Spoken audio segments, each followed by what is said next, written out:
Yang pertama, wadduha, demi waktu pagi. Yang kedua, walaili idza saja, dan demi malam apabila dia telah gelap gulita. Para muhibbin rahimakumullah, dari dua ayat ini banyak yang diisyaratkan oleh Allah Subhanahu wa ta'ala kepada kita. Allah memilih kalimat di sini dengan duha dan lail. Allah memilih waktu pagi dan waktu malam dijadikan sebagai sumpah oleh Allah Subhanahu wa ta'ala. Di situ mengisyaratkan bahwa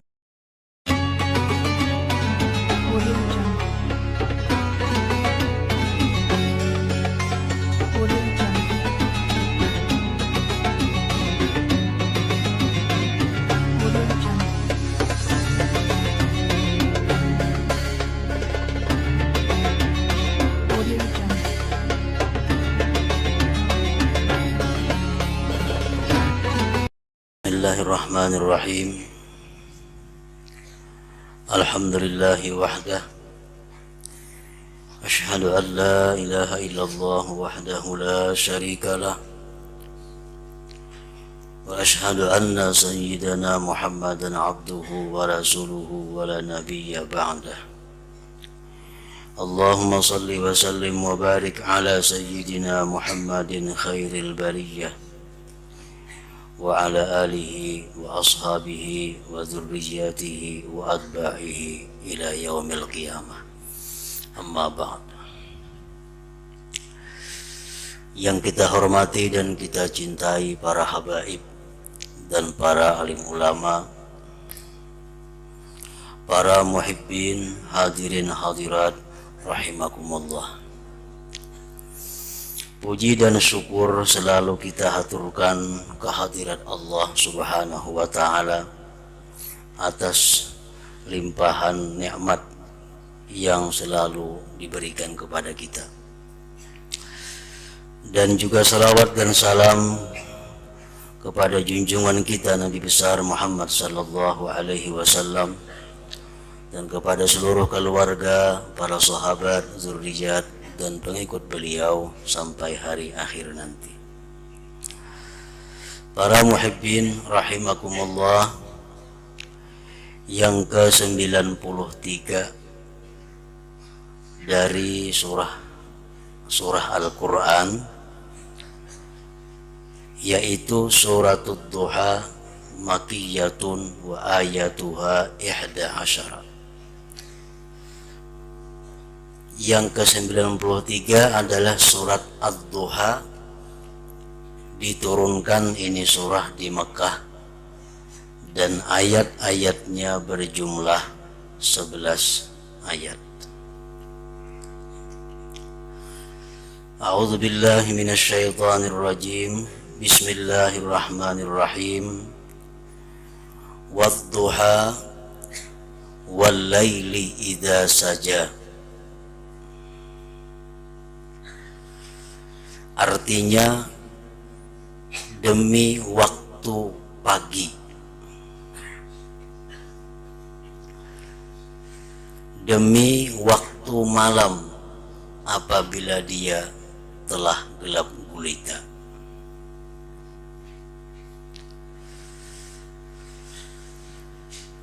Dalam surat ini Allah Subhanahu wa ta'ala bersumpah. Yang pertama, wadduha, demi waktu pagi. Yang kedua, walaili idza saja, dan demi malam apabila dia telah gelap gulita. Para muhibbin rahimakumullah,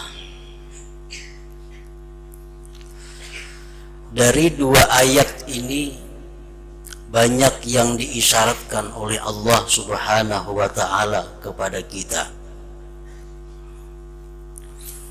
Allah memilih kalimat di sini dengan duha dan lail.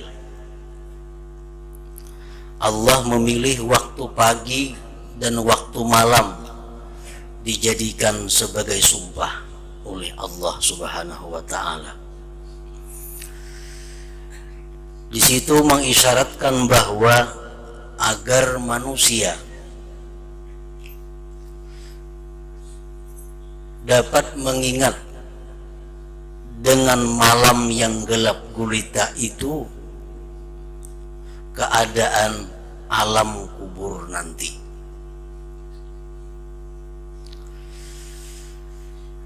Di mana alam kubur itu tentu lebih gelap lagi daripada gelapnya malam.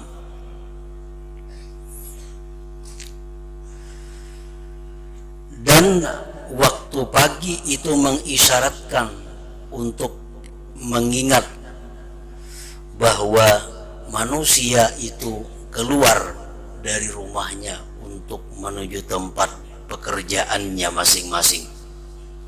Itu mengisyaratkan kepada kita agar kita selalu mengingat tentang hari di mana kita dibangkitkan dari alam kubur, di mana manusia bangkit daripada kuburnya menuju kepada tempat yang bernama mahsyar untuk menghadap Allah Subhanahu wa ta'ala.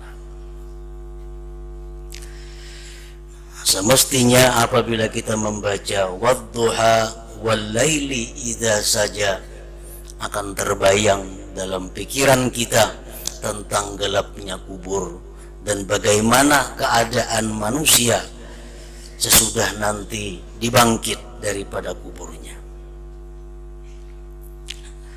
Para muhibbin rahimakumullah, keadaan yang ada di alam barzakh atau di alam akhirat nanti itu sebenarnya dapat kita lihat daripada keadaan kita di alam dunia ini. Alam dunia ini adalah banyak memberikan contoh, banyak memberikan pelajaran kepada kita bagaimana tentang hari di alam barzakh dan hari akhirat itu.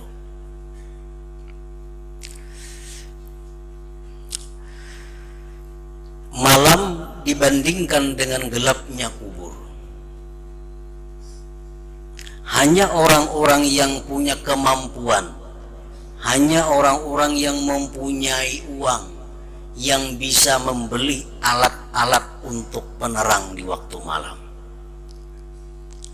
Hanya orang-orang nang berduit, nang kawan nukar mesin jinsit.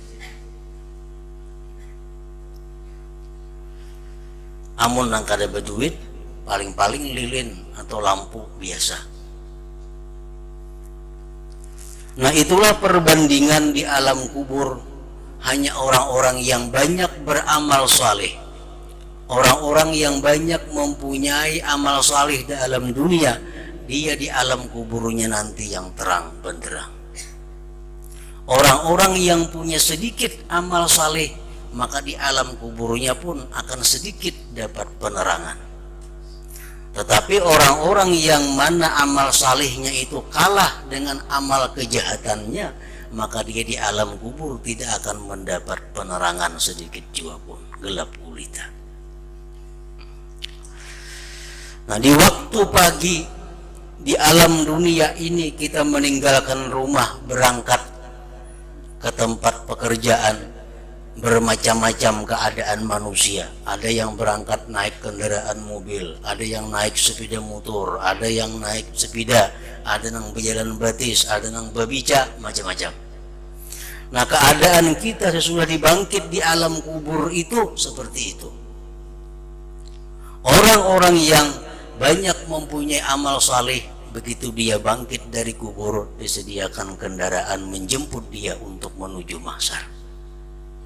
Sedangkan orang-orang yang tidak mampu amal salih mengalahkan amal kejahatannya, maka dia tentu akan mengalami kesusah payahan untuk menghadap Allah Subhanahu wa ta'ala.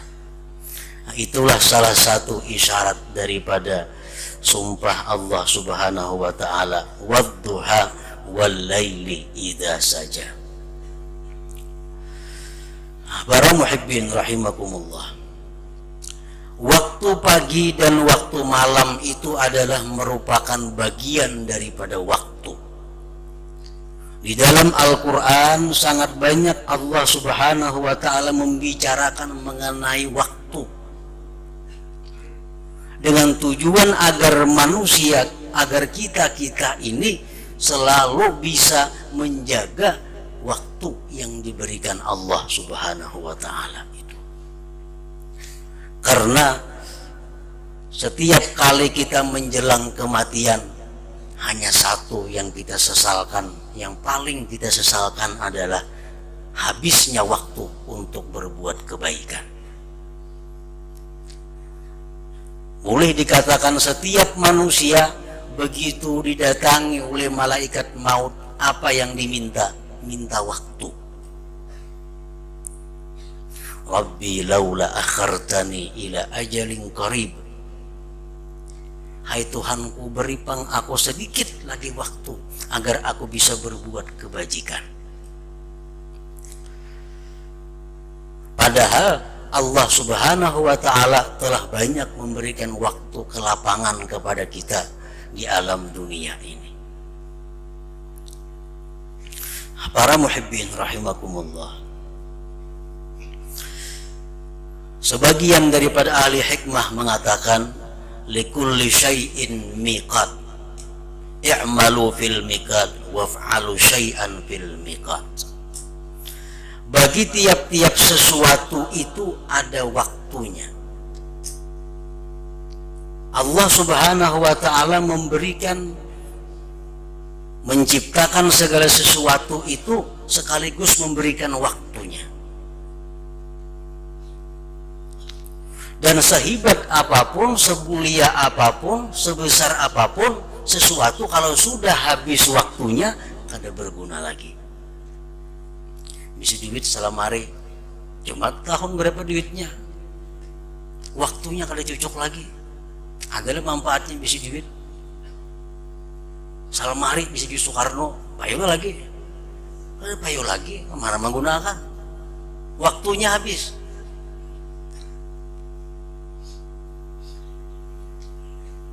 Nah, i'malu fil miqat, beramallah kamu di dalam waktunya.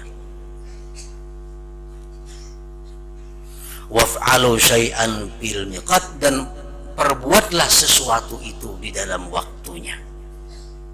Anak bersedekah dalam waktunya. Waktunya apabila waktu kita belum melihat sakaratul maut, waktu kita belum melihat malaikat maut, itu masih ada waktu untuk bersedekah, untuk berbuat kebaikan. Kalau sudah kita melihat tempat kita, kalau sudah kita berhadapan dengan malaikat maut, sudah kehabisan waktu. Nah, para muhibbin rahimakumullah, setiap kali kita membicarakan masalah waktu, merenungkan masalah waktu, mestinya kita dapat menghitung waktu kita selama ini banyak kemana kita habiskan. Apakah waktu yang diberikan Allah kepada kita selama ini lebih banyak kita habiskan kepada urusan yang sia-sia, urusan dunia, atau kita habiskan untuk mengabdi kepada Allah Subhanahu wa ta'ala? Nah, hitungan kita di alam dunia ini kada jauh beda dengan hitungan Allah Subhanahu wa ta'ala.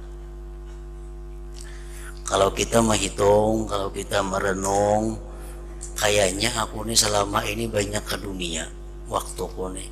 Nah, di akhirat kayaknya hitungannya macam itu juga tuh. Kalau kita menghitung di alam dunia ini, kayaknya aku waktu banyak aku habiskan untuk agama. Buktinya aku jam sekian ini mengaji, jam sekian menuntut ilmu, jam sekian ini. Kesimpulannya hari-hariku banyak menuntut ilmu agama. Nah, di akhirat kayaknya kita jumpai, iya macam itu juga.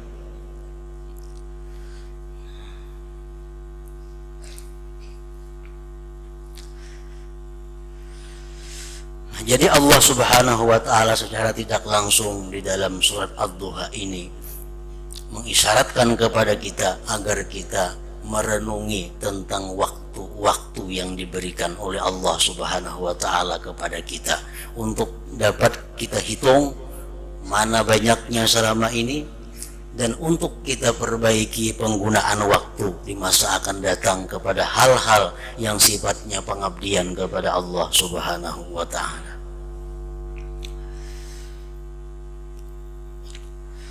Wadduha wal laili idza saja ma wadda'aka rabbuka wa ma qala. Demi waktu pagi dan demi malam apabila dia gelap gulita, tidaklah membiarkan akan engkau wahai Rasul oleh Tuhan engkau, dan tidaklah Tuhan marah kepadamu. Nah, ini diturunkan sewaktu Nabi kita lama tidak menerima wahyu dari Allah Subhanahu wa Ta'ala. Ada yang mengatakan di antara ulama tafsir, sudah 40 hari Rasulullah tidak menerima wahyu. Nah, orang-orang kafir Quraisy mengatakan itu Muhammad dimarahi Tuhannya. Buktinya wahyu pada datang lagi. Itu Muhammad sudah ditinggalkan oleh Tuhannya. Akhirnya Allah menurunkan ini surah dengan diawali sumpah. Ma wadda'aka rabbuka wa ma qala. Tidaklah meninggalkan akan engkau hai Muhammad Tuhan engkau, dan Tuhan engkau tidak marah kepada engkau. Walal akhiratu khairun laka minal ula. Dan sungguh bahwa akhirat itu lebih baik bagi engkau daripada dunia. Kenikmatan akhirat lebih baik bagi engkau daripada kenikmatan dunia. Pangkat yang ada dalam dunia kalah dibanding dengan apa yang didapat pangkat di akhirat. Kekayaan di dalam dunia kalah dibanding dengan kekayaan yang ada di akhirat. Kemewahan akhirat mengalahkan segala kemewahan dunia. Walal akhiratu khairul laka minal ula. Nah, ini artinya apa? Ayat ini mengisyaratkan kepada kita agar kita jangan sedih kalau kita di dalam dunia ini tidak mendapatkan kekayaan.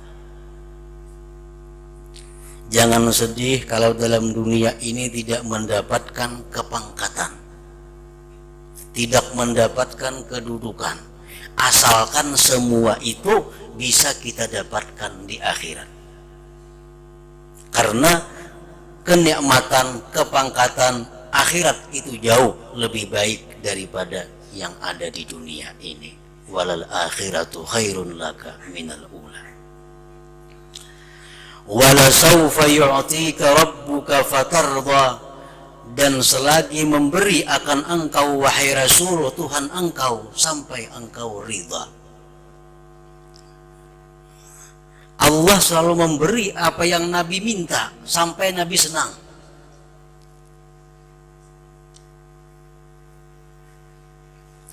Ujar Nabi kita, aku kada akan senang ya Allah selama umatku itu masih ada di dalam neraka.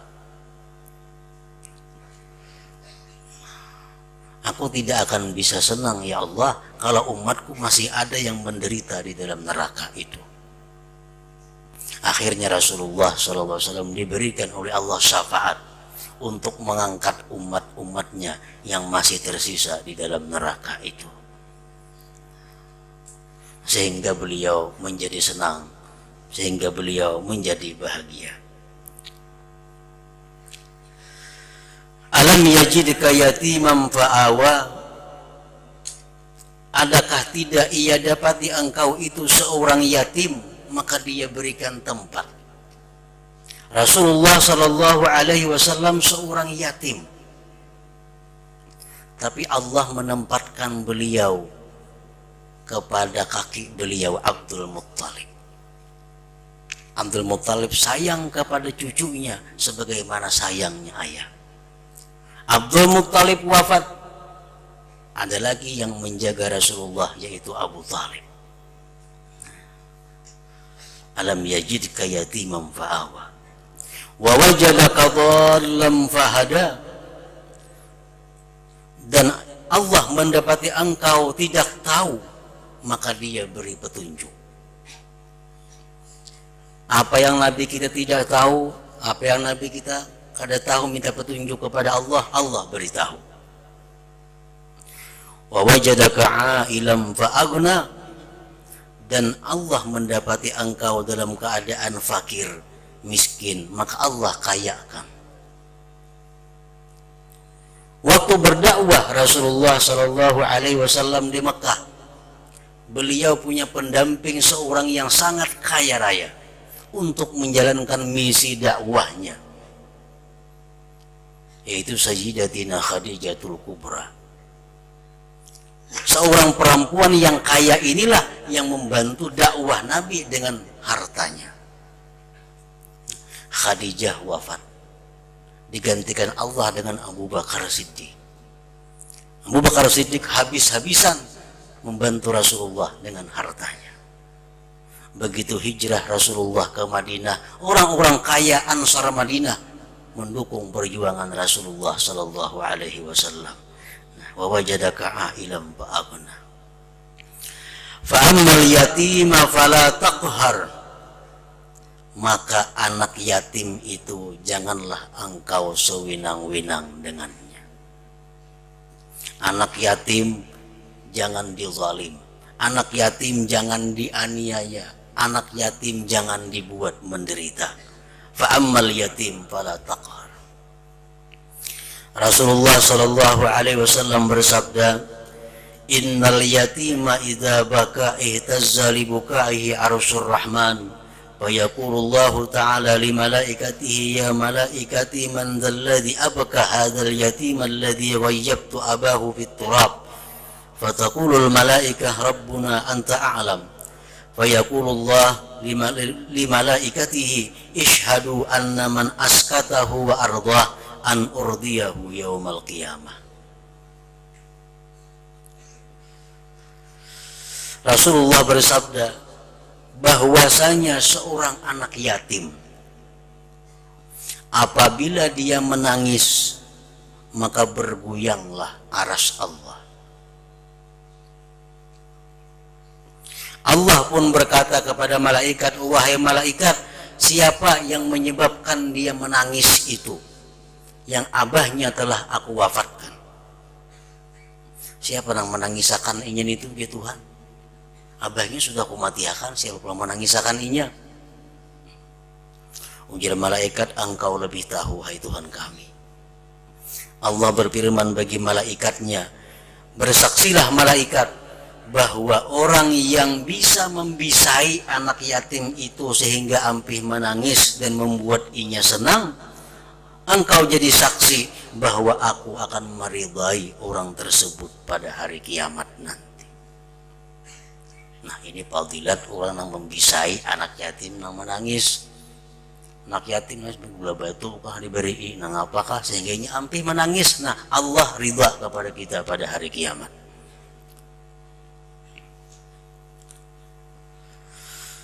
Wa amma sa'il fala tanhar.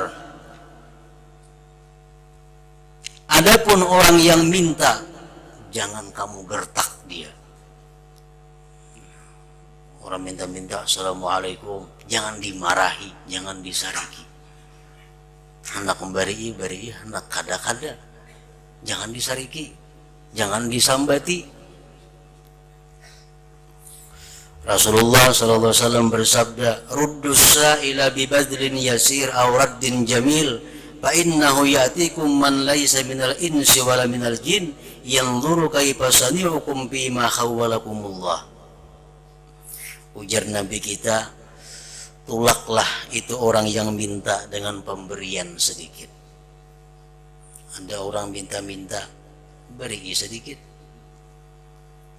Ngalih minta banyak, ini sulit. Minta 5.000, 3.000, nyaman aja beri. Nah, atau minta kada banggar, minta pang beri 1.000 jauh sudahnya. atau tolak dengan ilok. Namun kita kada kau memberi, kayak apa caranya menolak dengan ilok, dengan kata-kata yang baik. Maka bahwa datang kepada kalian orang yang bukan manusia, bukan jin. Kadang-kadang meminta-minta itu Nabi bisa bukan manusia, bisa bukan jin, tapi dia hendak tahu bagaimana menggunakan nikmat Allah yang diberikan kepada kamu. Nah, barangkali malaikat yang datang minta-minta, disareki pas sareki malaikat.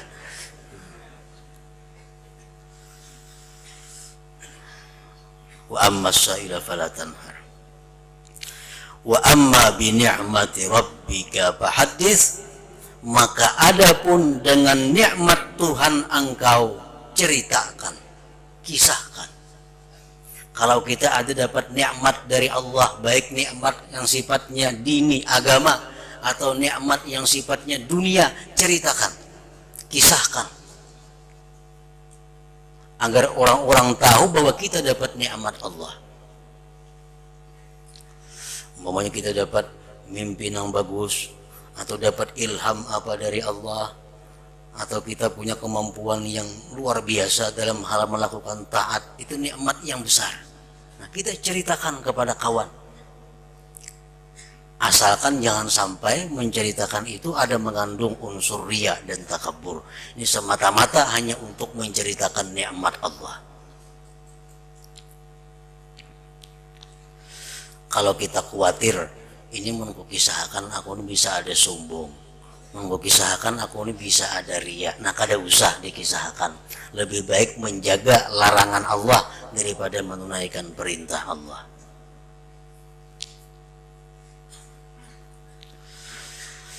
Atau nikmat duniawi, dapat nikmat rezeki keuangan, dapat nikmat rezeki apa, kita nampakkan nikmat itu baik dengan keadaan atau dengan cerita, agar kita tergolong orang yang melaksanakan perintah Allah.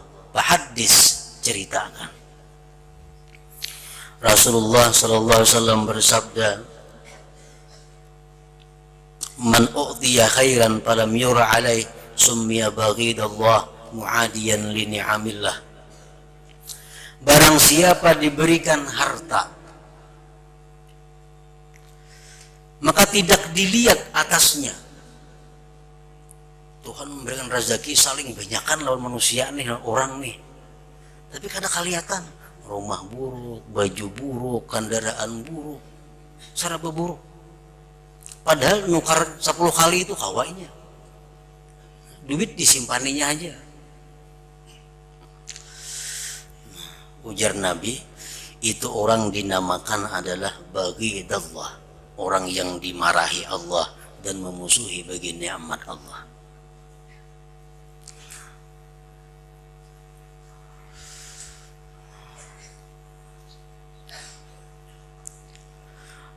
Dalam hadis yang lain, Rasulullah sallallahu alaihi wasallam melihat dalam majlis beliau itu ada laki-laki yang pakaiannya serba buruk, serba lusuh, padahal orangnya kaya,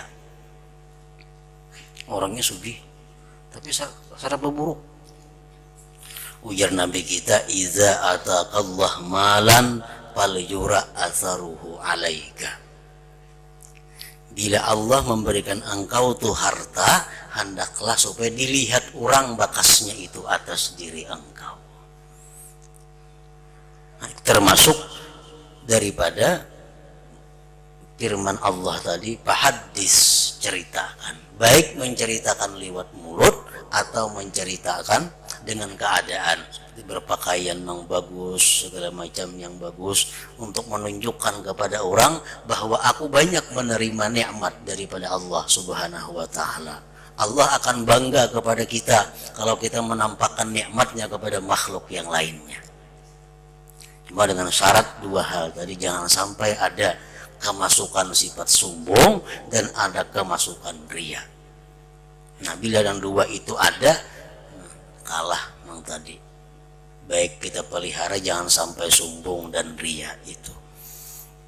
Wa amma bi ni'mati rabbika fahaddits. selalu memohon kita kepada Allah Subhanahu wa taala agar diberi taufik hidayah, kemudahan, kelapangan dalam melaksanakan takwa kepadanya.